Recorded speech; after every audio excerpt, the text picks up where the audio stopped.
అందించడంలో ప్రతిష్టాత్మక విద్యా సంస్థ జేఎన్టీయూ కాకినాడ.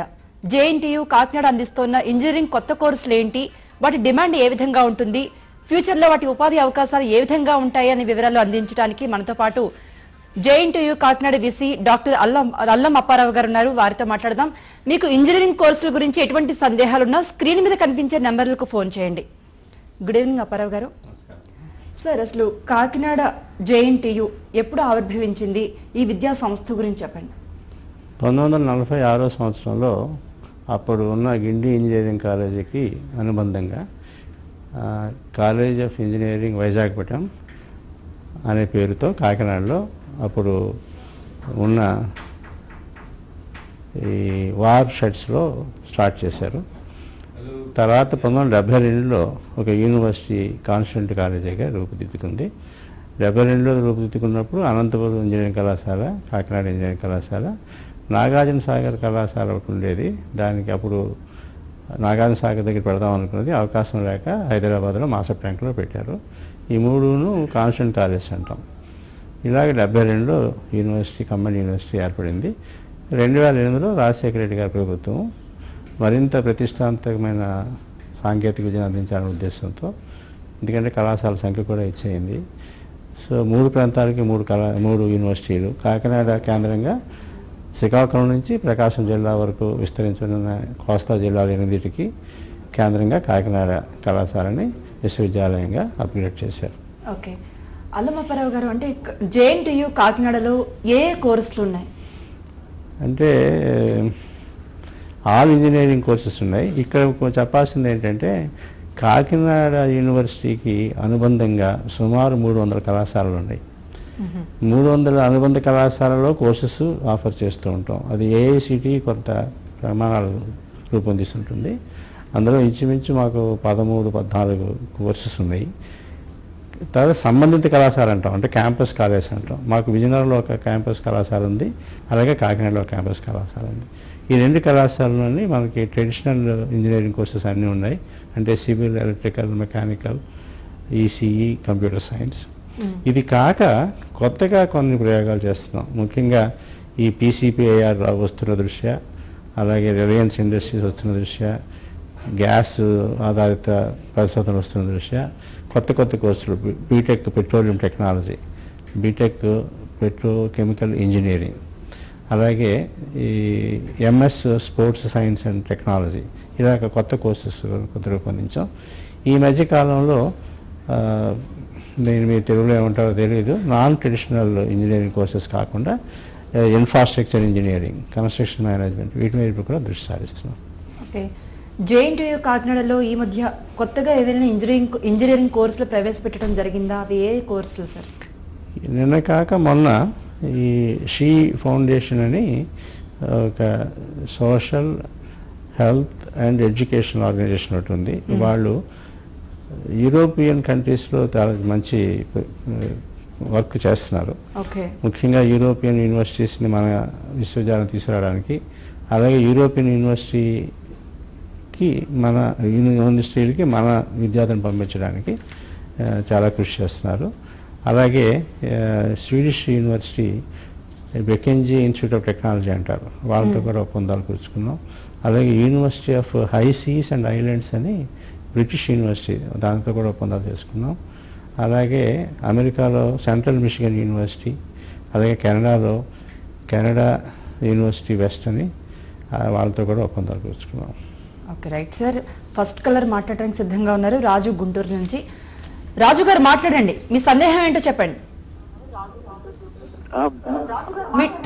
మేడం నమస్కారం అండి. రాజు గారు, ఫస్ట్ మీ టీవీ మ్యూట్ లో పెట్టాలి. ఇది మేడం, అది జేఎన్టీ వాళ్ళు ఇది గ్రేడింగ్ దాని గురించి ఏదో చెప్తున్నారు కదా, దాని గురించి ఒకసారి సార్ డీటెయిల్స్ ఒకసారి చెప్తే బాగుంటుందేమో. అడగండి.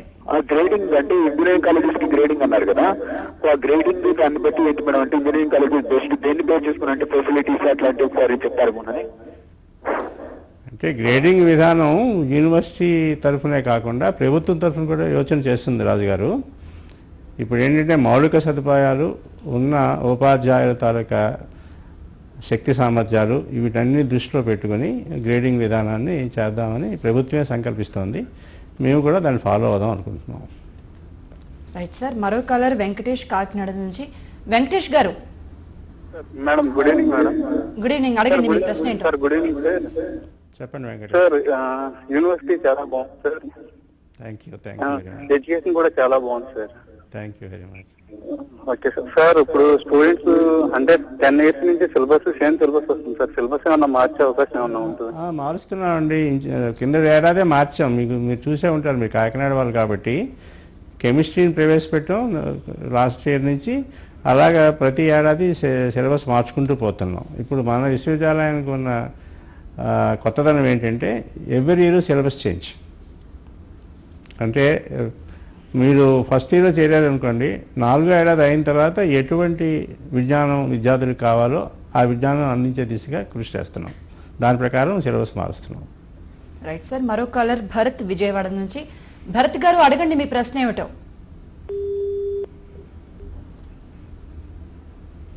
ఫోన్ కట్ అయినట్లుంది సార్. సార్ ఇప్పుడు ఇంతకు ముందు సంప్రదాయ కోర్సులు ఉన్నాయి జేఎన్టీయూ కాకినాడలో. అదేవిధంగా ఇప్పుడు కొత్త కోర్సులు కూడా ప్రవేశపెట్టారు. ఈ రెండింటి మధ్య, ఆ కోర్సులకి ఈ కోర్సులకు మధ్య వ్యత్యాసం ఏంటి సార్? చాలా ఉందమ్మా. ముఖ్యంగా ఏంటంటే సంప్రదాయ కోర్సులు అన్నీ ఇన్ఫర్మేషన్ టెక్నాలజీ, అంటే ఏ ట్రైనింగ్ ఇచ్చినా ఎలాగ ఏం చేసినా సరే అందరూ ఇన్ఫర్మేషన్ టెక్నాలజీ వరకు ఆకర్షితులు అవుతున్నారు. ఇన్ఫర్మేషన్ టెక్నాలజీలో ముఖ్యంగా 2007 సంవత్సరంలో కొన్ని ఇబ్బందులు వచ్చాయి. అలాగే సాంప్రదాయక కోర్సులు బాగా దెబ్బతిన్నాయి. మొదట్లో మనం చూసాం సివిల్ ఇంజనీరింగ్ వాళ్ళు. ఇప్పుడు సివిల్ ఇంజనీరింగ్ మళ్ళా పుంజుకుంటుంది. అంటే ఇది ఏమంటామంటే ఈ డిమాండ్ సప్లై దీని మీద ఆధారపడి ఉంటుంది. అది పక్కన పెట్టి నేను చేస్తున్న ప్రయోగం ఏంటంటే, ఇందాక అబ్బాయితో చెప్తున్నాను కదా, ఈ ఏడాది విద్యార్థి చేరతాడు ఏదో కోర్సులో, 4 ఏళ్ళు చదువుతాడు. 4 ఏళ్ళ తర్వాత ఏ కోర్సుకి ఆదరణ ఉంటుంది. ఫర్ ఎగ్జాంపుల్ ఇప్పుడు మేము అంతర్జాతీయ విద్యా సంస్థ అయిన ఏషియన్ ఇన్స్టిట్యూట్ ఆఫ్ టెక్నాలజీ బ్యాంకాక్లో ఉంది, థాయిలాండ్ దేశంలో. అంటే థాయిలాండ్ దేశానికి కాదు, ఇది మిగతా దేశాలన్నీ కలిపి అక్కడ పెట్టాయి, వాళ్ళు ల్యాండ్ ఇచ్చారు కాబట్టి. అక్కడ సాంప్రదాయకేతర course infrastructure engineering and construction management అనే కోర్సు ఉంది. ఇప్పుడు మనకి భారతదేశంలో ఇన్ఫ్రాస్ట్రక్చర్ మీద చాలా దృష్టి సారించాయి ప్రభుత్వాలు. ఎన్ని రోడ్లు వేయాలన్నా, 6 లేన్ రోడ్స్ వేయాలన్నా, కొత్త వంతెనలు కట్టాలన్నా, త్వరితగతిన కంప్లీట్ చేయాలన్నా కొత్త జ్ఞానాన్ని మనం తీసుకోవాల్సిన అవసరం ఉంది. దానికోసం చెప్పి అంతర్జాతీయతో మిగతా కోర్సును కూడా ప్రవేశపెడుతున్నాం. Right sir. మరో కాలర్ రాజేష్ హైదరాబాద్ నుంచి. రాజేష్ గారు అడగండి మీ ప్రశ్న ఏమిటో అడగండి. హలో రాజేష్ మాట్లాడండి. రాజేష్ గారు. Hello good evening sir. Good evening sir. నా పేరు రాజేష్ సార్. నేను ఎంటెక్ 2007లో జాయిన్ అయ్యాను సార్. చెప్పు రాజేష్. వెస్ట్ గోదావరి డిస్ట్రిక్ట్ లో జాయిన్ అయ్యాను. ఎక్కడండి? నేను 2000 వెస్ట్ గోదావరి డిస్ట్రిక్ట్ లో జాయిన్ అయ్యాను సార్. 2007లో మేము జాయిన్ అయినప్పుడు జేఎన్టీయూ హైదరాబాద్ కింద మేము అప్లికేషన్ వచ్చింది మాకు. వస్తే మాకు ఏమైందంటే ఫస్ట్ సెమిస్టర్ లో మేము జేఎన్టీయూ కాకినాడ కింద, జేఎన్టీయూ హైదరాబాద్ కింద రాసాము. అప్పుడు జేఎన్టీయూ హైదరాబాద్ వాళ్ళు ఏమన్నారంటే పీజీ స్టూడెంట్స్ కి కంపల్సరీగా పీజీ స్టూడెంట్స్ కి సప్లిమెంటరీ అలర్ట్ చేస్తామనేసి వచ్చిందమ్మా. కాదు వినమ్మా, జేఎన్టీయూ హైదరాబాద్ అనుకో, 2007 నాడు జేఎన్టీయూ ఉంది, నా జేఎన్టీయూ హైదరాబాద్ లేదు. 2008 నుంచి JNTU Hyderabad, JNTU Kakinada, JNTU అనంతపూర్లు వచ్చాయి. అదే మేము ఉన్నప్పుడు సప్లిమెంటరీ ఒకటి మాకు 2007లో హైదరాబాద్ కింద వచ్చింది. ఓకే. అయితే అప్పుడు ఏంటంటే మేము 2008లో వచ్చే కల్లా జేఎన్టీయూ హైదరాబాద్ కింద, కాకినాడ కింద మాకు వచ్చిందమ్మా. ఆ 2007లో హైదరాబాద్ వాళ్ళు సప్లిమెంటరీ పెట్టి 2008లో వచ్చే కల్లా ఆ సప్లిమెంటరీ అనేది తీసేశారు. మాకేమైందంటే అప్పుడు 2009లో మళ్ళీ మా జూనియర్స్ తో పాటు మేము ఎగ్జామ్ రాసుకోవాల్సి వచ్చింది అనమాట. దానివల్ల ఏమవుతుందంటే సార్ మాకు 2008లో పెట్టాలి సప్లిమెంటరీ, 2009లో పెట్టడం వల్ల 1 year అకాడమిక్ ఇయర్ అనేది చేంజ్ అయిపోయింది సార్. 2009 పాస్ అవుట్ అవ్వాల్సింది 2010 పాస్ అవుట్ అయ్యాను. కాదు, మీకు సప్లిమెంటరీ పెట్టిన యూనివర్సిటీ ఏది? ఫస్ట్ ఇయర్ ఉన్నప్పుడు మాకు ఫస్ట్ ఇయర్ లో హైదరాబాద్ పెట్టారు సార్. మాకు సప్లిమెంటరీ పరీక్ష పెట్టి నిర్వహించింది జేఎన్టీయూ హైదరాబాద్. అవును సార్. మరి వారిని అడగాలి ఆ ప్రశ్న. Okay right sir. మరో కాలర్ వారిని అడగాలి ఆ ప్రశ్న. Right sir. మరో కాలర్ రాజేంద్ర విజయవాడ నుంచి. రాజేంద్ర గారు అడగండి, మీ ప్రశ్న ఏమిటో అడగండి. హలో రాజేంద్ర గారు మాట్లాడండి. గుడ్ ఈవినింగ్ సార్, నా పేరు Rajendra sir. Good evening Rajendra. Sir నేను 2009 pass out sir, BTech from JNT Kakinada. Okay, నాకు ఒరిజినల్ డిగ్రీ సర్టిఫికేషన్ ఇంతవరకు రాలేదు సార్, 2 years అయిపోయింది బయటకు వచ్చి. అదేనమ్మా, ఇప్పుడు ఏం చేస్తామంటే కాన్వకేషన్కి ముందు డిగ్రీ కావాలి అంటే మేము ఇస్తున్నాం స్పెషల్గా. దానికి కొంత రుసుము చెల్లిస్తే మా విశ్వవిద్యాలయ అధికారులు వెంటనే ఇచ్చేస్తారు మీకు. ఎందుకంటే మనం ఇప్పుడు ప్రస్తుతానికి ఒకటే కాన్వకేషన్ చేసాం, 2008లో పాస్ అవుట్ అయిన వాళ్ళకే డిగ్రీలు ఇచ్చాం.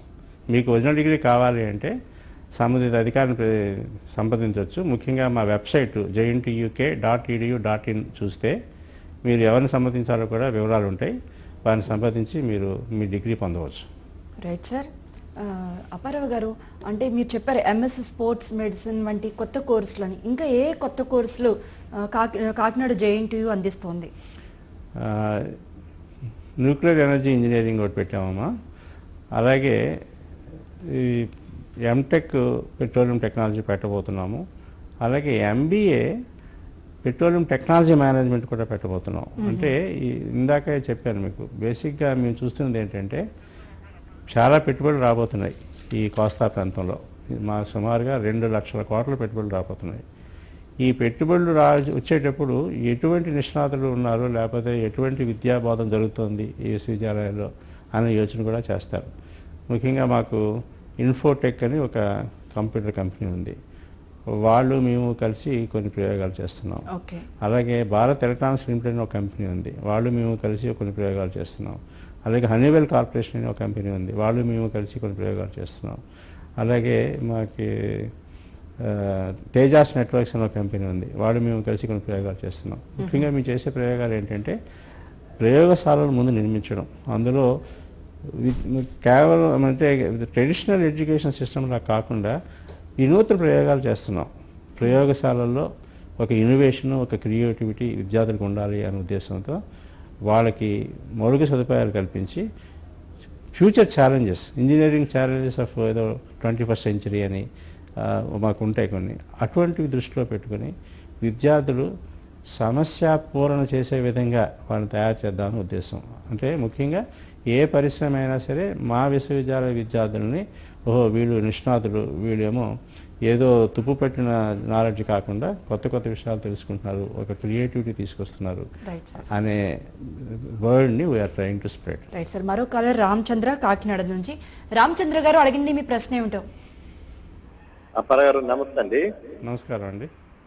సార్, ఇది ఇప్పుడు మన కాకినాడ తీరమంతా చూసినట్లయితే మన పెట్రో బేస్డ్ గా ఎక్కువగా కంపెనీలు అన్ని వస్తున్నాయి కదండి. అవునండి. దీన్ని దృష్టిలో పెట్టుకుని మీరు పెట్రో కోర్స్ అని అన్నారు. అయితే ఇప్పుడు రాజమండ్రిలో పెట్రో యూనివర్సిటీ పెట్టి ఇచ్చారు, మళ్ళీ మీరు కూడా ఒకటి పెడతారని చెప్పి ఆ మధ్యలో ఇప్పుడు పేపర్లో చూస్తామండి. పెట్టామండి, మేము ఆల్రెడీ పెట్టిస్తాం. పెట్రోలియం టెక్నాలజీ పెట్టామండి, పెట్రో కెమికల్ ఇంజనీరింగ్ కూడా పెట్టామండి. అంటే పెట్రో యూనివర్సిటీ పెడదామని ఒక ప్లాన్ చేస్తున్నారు రాజమండ్రి యూనివర్సిటీ. పెట్రో యూనివర్సిటీ ఎందుకంటే మన యూనివర్సిటీ ఆల్రెడీ ఉంది కదా, మన యూనివర్సిటీలోనే పెట్రోలియం ఆధారిత కోర్సు పెడుతున్నాం. ఇప్పుడు విస్తరణారండి ఒక 500 ఎకరాలతోటి అని చేయాలని అనుకుంటున్నాం. ఇక్కడ మన యూనివర్సిటీకి మన నాయకులు కానీ మన ప్రజాప్రతినిధులు కానీ అంతగా సహకరిస్తున్నట్టుగా మీకు మాకైతే అలా అనిపిస్తుందండి. మీరు ఎట్లా వెళ్తున్నారు ఏంటంటే? లేదండి, సహకరిస్తున్నారండి. ఎందుకంటే ల్యాండ్ కూడా అవైలబుల్గా ఉండాలి. ముఖ్యంగా ఇందాక చెప్పినట్టుగా తేజాస్ నెట్వర్క్స్ అవన్నీ మన పల్వరాజు గారి ద్వారా వచ్చినవే, ప్రయత్నాలు చేస్తున్నారండి. Right sir. జేఎన్టీయూ కాకినాడ అందిస్తున్న కొత్త కోర్సులకు ఉపాధి అవకాశం